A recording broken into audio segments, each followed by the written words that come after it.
Hi, I'm Linda and this is Huttons Valley Permaculture. We've got a really sunny day today and I thought maybe we'll just do a quick tour around the garden. Usually we just focus on one area or the other, so I thought we'd do a sweep and see how everything's going. Starting at the driveway end of my garden, we've got the globe artichokes are really growing well. This plant has got a number of little pups and I'm feeling tempted to dig some up and spread them around. Now most of my strawberries are kind of dormant at the moment, but surprisingly I've got this asparagus plant already coming to life with a few spears coming up. In the opposite bed I've got a few cabbages that are slowly getting going. I've got a number of beetroot plants.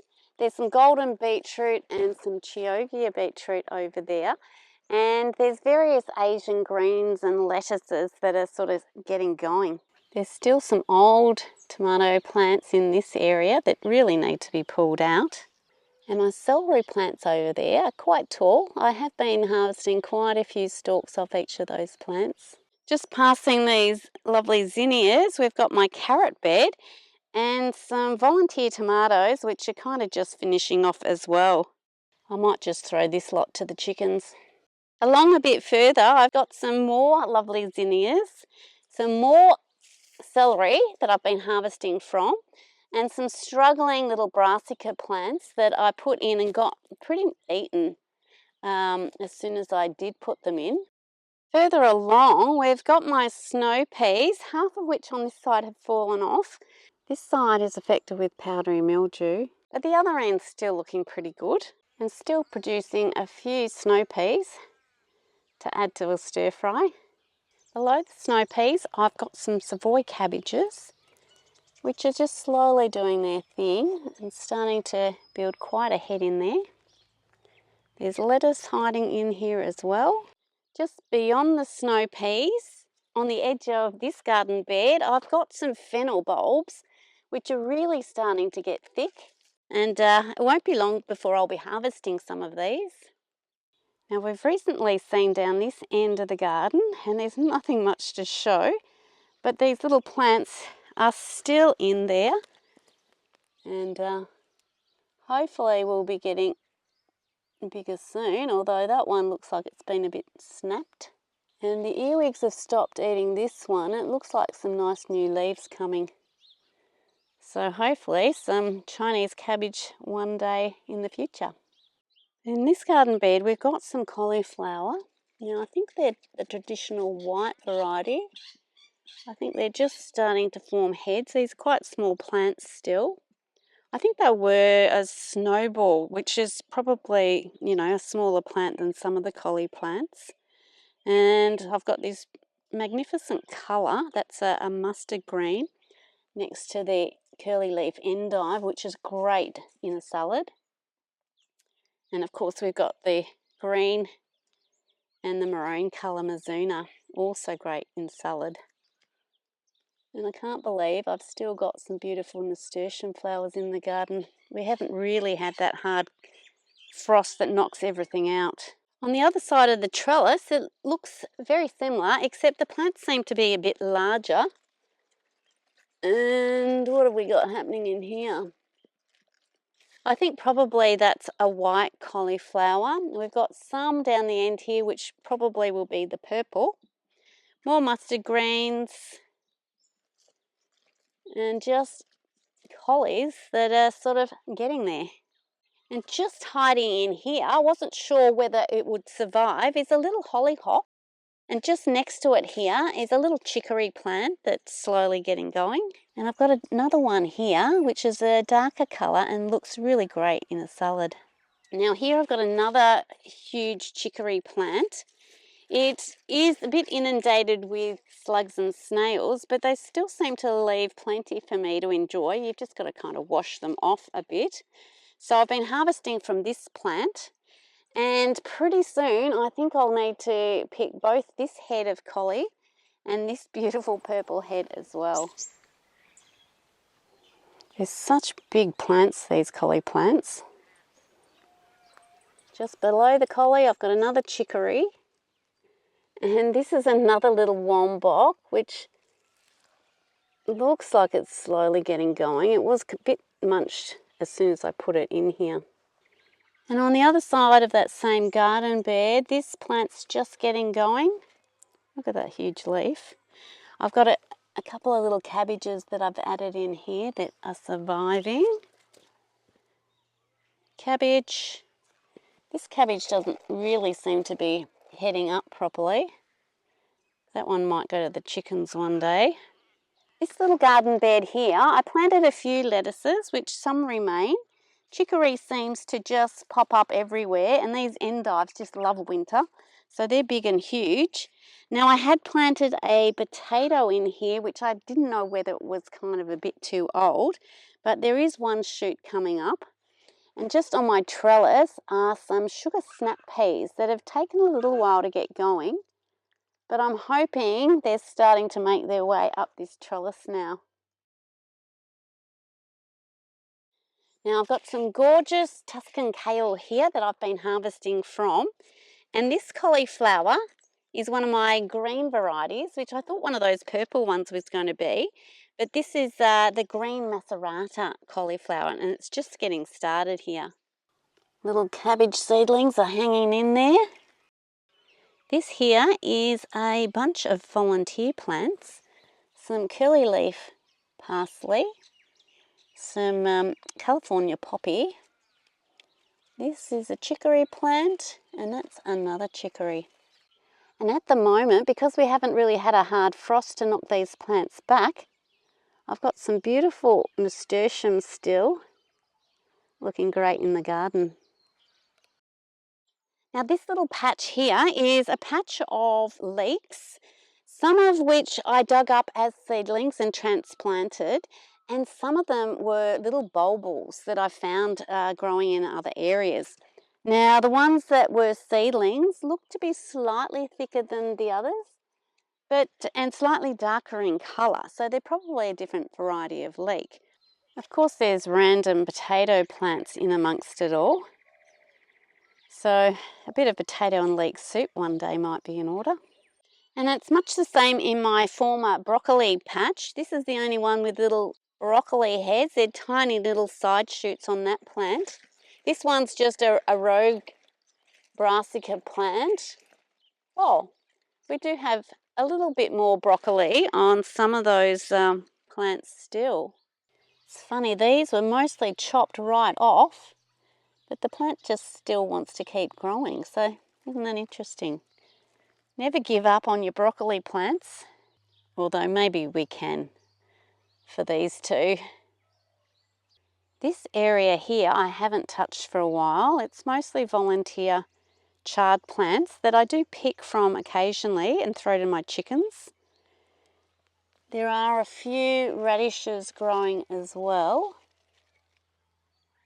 but it's mostly a space that I will have to manage at some time soon. Moving along, there's some radishes I planted myself. They're a purple variety and quite a sweet radish really. And this is the daikon that I left in the garden to go to flower, which it looks like it's doing its thing there. These broccoli plants have been in for so long, and I keep thinking they're about to produce some shoots. They're a sprouting variety broccoli, but they just haven't as yet. So it'll be interesting to see when these plants finally give something that I can harvest.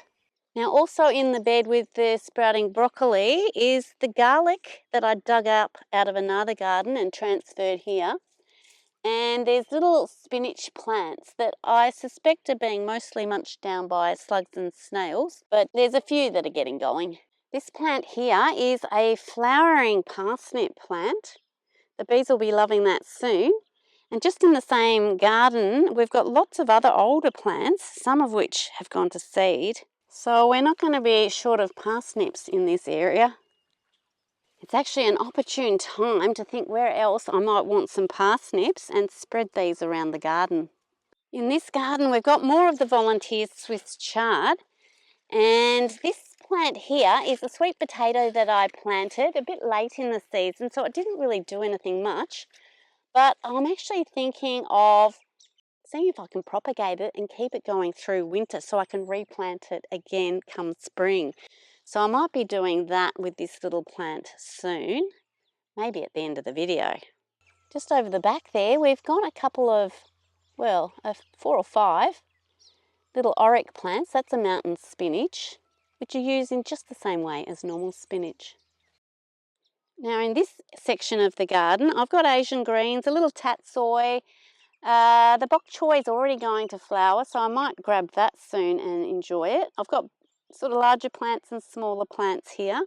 I've also got some more of the collie or cabbage brassicas and quite a few little seedlings just struggling to get going. Over the back there, I do have some chogia beetroot that I could harvest, and right next to it are some golden beetroot which still haven't really kicked in. In addition to these beautiful coloured Swiss chard, which is really a highlight in the garden, small little brassica plants that form part of my experiment with the broad beans. I must have missed cutting down that little broad bean, but those plants are really coming along well. Also in that garden you can see lots of self-seeded leeks coming along. And just here, some coriander that the seeds dropped off one of my plants, and they've all grown beautifully. I'd love that to become kind of naturalised in the garden. More brassicas at various stages of growth, and beautiful tatsoi like this one looks ready to eat. Look at that colour over there. Now in this area we've also got some celery, and just here all these pea plants look like they're very happy. These plants are pretty happy because we're still getting quite warm days. You know, the nights are kind of cooling, but not really too frosty. But during the day, we're still having 15, 16, 17 degree days.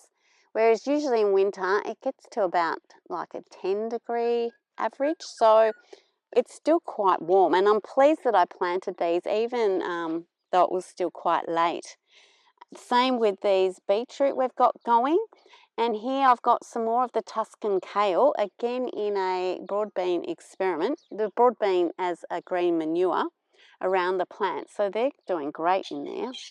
Now on the opposite side to my beetroot and the Tuscan kale, I've got another leek bed. Planted a lot later than the first one that we had a look at, but they're all starting to get going really well. I have planted a few more Tuscan kale in the middle just because I had those seedlings. And of course we've got the volunteer Swiss chard for the colour. Moving over to this garden bed here where I've got my scarlet runner beans which are finishing off, and I've got some large fennel plants. Like the roots are really big and they just give up masses of growth, some of which you can just break off and use to flavour things. They're not the big bulbs like we saw earlier, but they're great for flavouring up soups or just stir fries and things. And of course you get the beautiful flowers as well. Very similar to parsnip flowers really. Bees will love it. Now just on the other side of the trellis is the echinacea, which is well and truly finished for the season. But the plants will grow again, and I was actually thinking of digging up some of the root systems and moving it to the swales, where I think these plants will fit in beautifully. And of course we've got the nasturtium moving through it all. Couple more celery plants, and this is my little leek patch, thousands of little seedlings where I planted a seeded leek head. Now here are my broad beans, and you can see why you need a bit of a good structure to hold them up. They're getting huge, definitely taller than me now, and we're getting the beautiful flowers on them. So I'm hoping we'll get some beans from them soon. You can hear the bees buzzing around these flowers. Just next to my broad beans, they're actually spilling into this garden bed, are my potatoes, which have been in for some time. I'm not too sure when I planted them, but they're probably going to flower fairly soon. Now I have used the brown tarp over the back there a number of times just to cover them over, so I don't have to panic about an unexpected frost, but they've certainly not been affected by any cold just yet. I think we might have a fennel plant or two hiding in there as well. The beans on the arch trellis are long gone, but we've still got the mustard greens kicking in there, and also this mass of Swiss chard and various weedy species. It's great habitat for the little birds and insects that love this garden. And this long bed here was where my zucchinis were, and we cleared it all, and I planted potatoes, some of which are coming up, and I put in lots of broad bean seeds, and they're coming up. And you can also see the fennel that I'd scattered around as well. Just beyond the potato patch, we've got my garlic patch. I did plant them fairly early this season, just as a bit of an experiment to see if I could get larger bulbs forming. I hope I haven't gone too early. They're looking like pretty big plants already.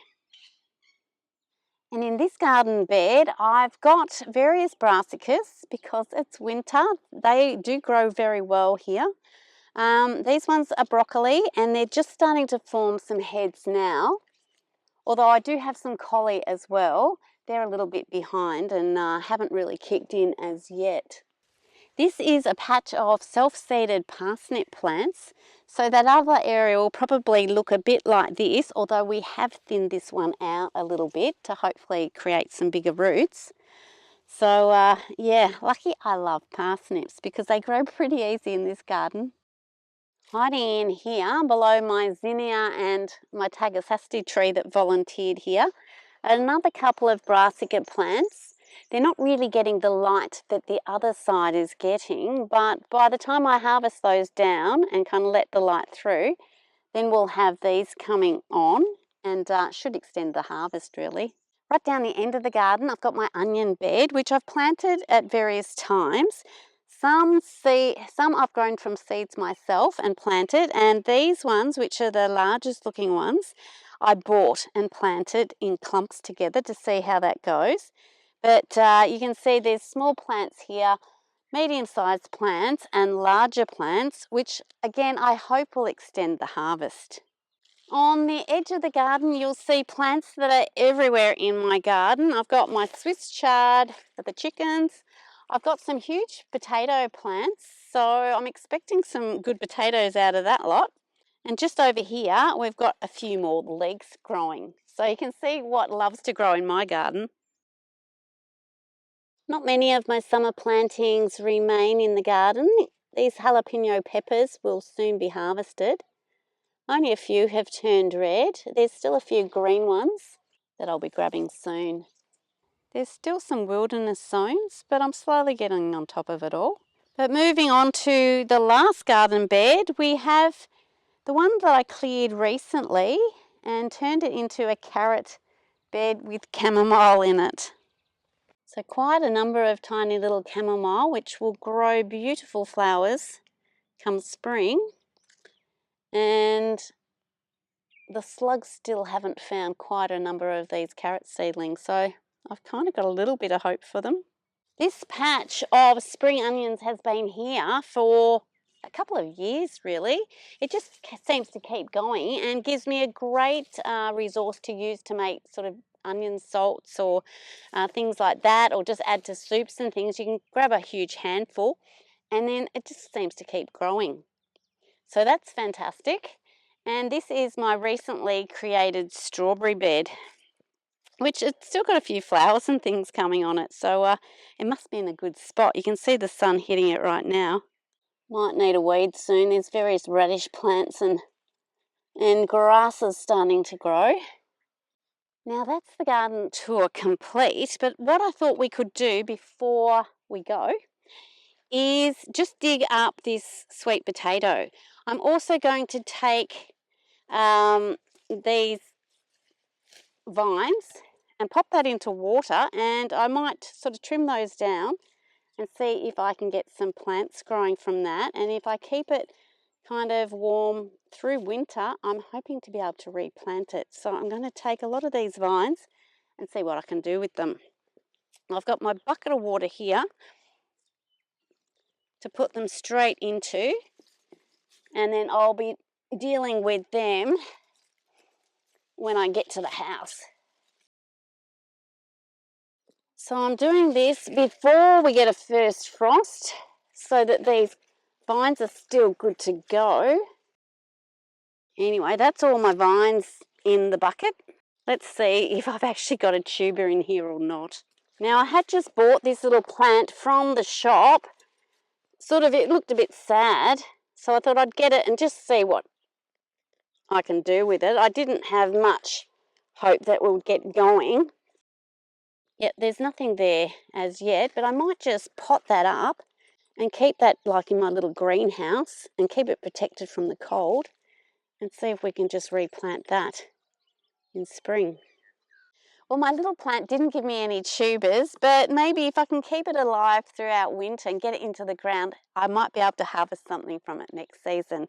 And who knows if I can get some plants from this lot. I hope you've enjoyed today's video. If you did, remember to give it a like and subscribe if you haven't already. Thank you so much for watching, and I'll see you in the next one.